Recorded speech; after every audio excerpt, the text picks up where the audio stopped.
KM hospital Sangamner, माफक दरात अत्याधुनिक वैद्यकीय सेवा, 100 पेक्षा अधिक तज्ञ डॉक्टर्स, हृदयविकार, स्त्रीरोग, अस्थिरोग, अपघात विभाग, मेंदू आणि मणक्याच्या शस्त्रक्रिया, सांधे प्रत्यारोपण, लॅप्रोस्कोपिक आणि robotic surgery, dialysis, CT scan, plastic surgery, मधुमेह, पॅरालिसिस, छातीचे विकार आणि जनरल मेडिसिन, त्याचबरोबर सर्व मेडिक्लेमची कॅशलेस सुविधा, सर्व शासकीय योजना उपलब्ध, अत्याधुनिक मॉड्युलर ऑपरेशन थिएटर आणि 24 तास अत्यावश्यक सेवा.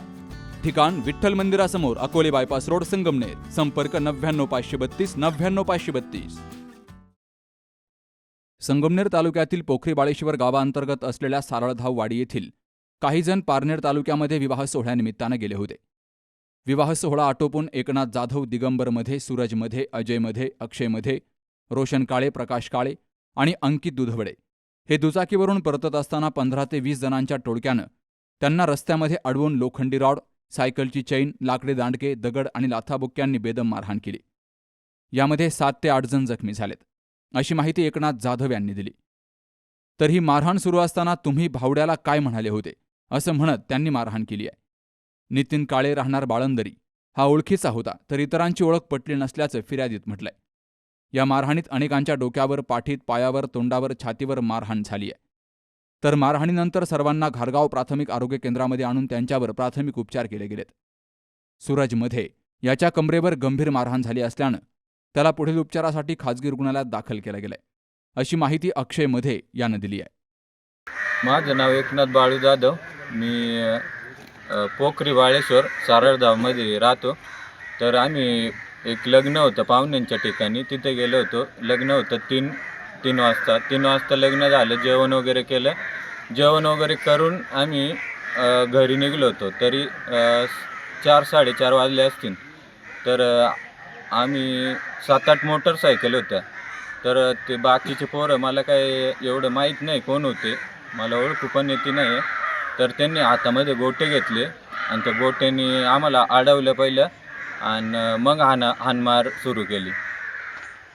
तर आम्ही त्यांना तिथं सांगत होतो थांबा इथं म्हणून, तर त्यांनी पळ काढलं म्हणून. कशाने मारले तुम्हाला?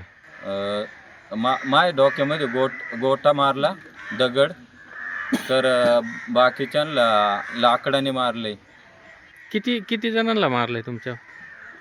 7 ते 8 जण असतील आम्ही. बरं, ते मारायला किती लोक होते का? मारायला 25च्या आसपास असतील.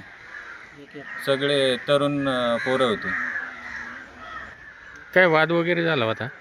वाद वगैरे काहीच नाही. त्यांनी डायरेक्ट गाड्या अडवल्या आणि मारहाण सुरू केली. आम्ही पोलीस स्टेशनला केस करू और आम्हाला त्यामधून न्याय मिळावा. 30-25 जण होते, त्यांनी आम्हाला अडवलं आणि हाणमार केली. तुलाही मारलं का? हा, तुला काय मारलं? मला दांड्याने दगडाने मारलं. कुठं लागलंय तुला काय? इथं डोळ्यात आणि मागून. बरं, मग ते मारताना काय म्हणत होते का? ते काहीच बोललेच नाही आमच्यासोबत. डायरेक्ट मारायला सुरुवात केली. तो काय झालं काय नाही, ते डायरेक्ट आमच्यासोबत काय बोलले, ते डायरेक्ट हाणायला लागले आम्हाला. मारताना बोललेच नाही का ते काय? बोलूनच दिलं ना. आम्ही त्यांना विचारत होतो काय झालं काय नाही सांगा.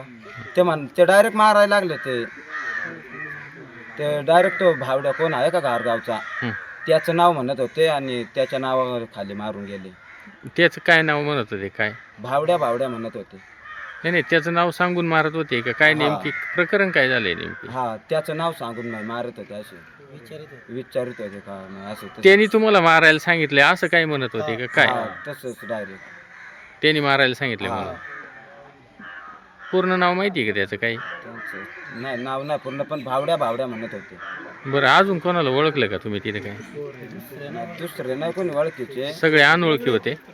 ते काय डायरेक्ट वेगळे केस करायला लई वेगळे पोरं होते. डायरेक्ट लई जात नाही, दुसरे कुठले होते, कुठले ओळखू चालले नाही डायरेक्ट.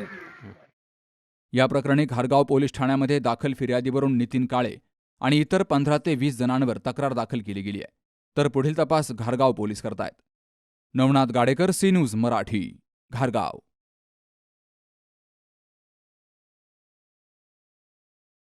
सुनबाई आजही चहा काल सारखाच बनव. अग कोणती नवीन चहापत्ती आणली आहेस का? काय ग, कालच्या चहाचं रहस्य काय आहे? प्रत्येक चांगल्या चहासाठी आवश्यक आहे राजहंस दूध. चहापत्ती तीच, फक्त दूध नवीन. तुम्ही फक्त दूध बदला. राजहंस दूध आणा आणि असा मस्त चहा बनवा.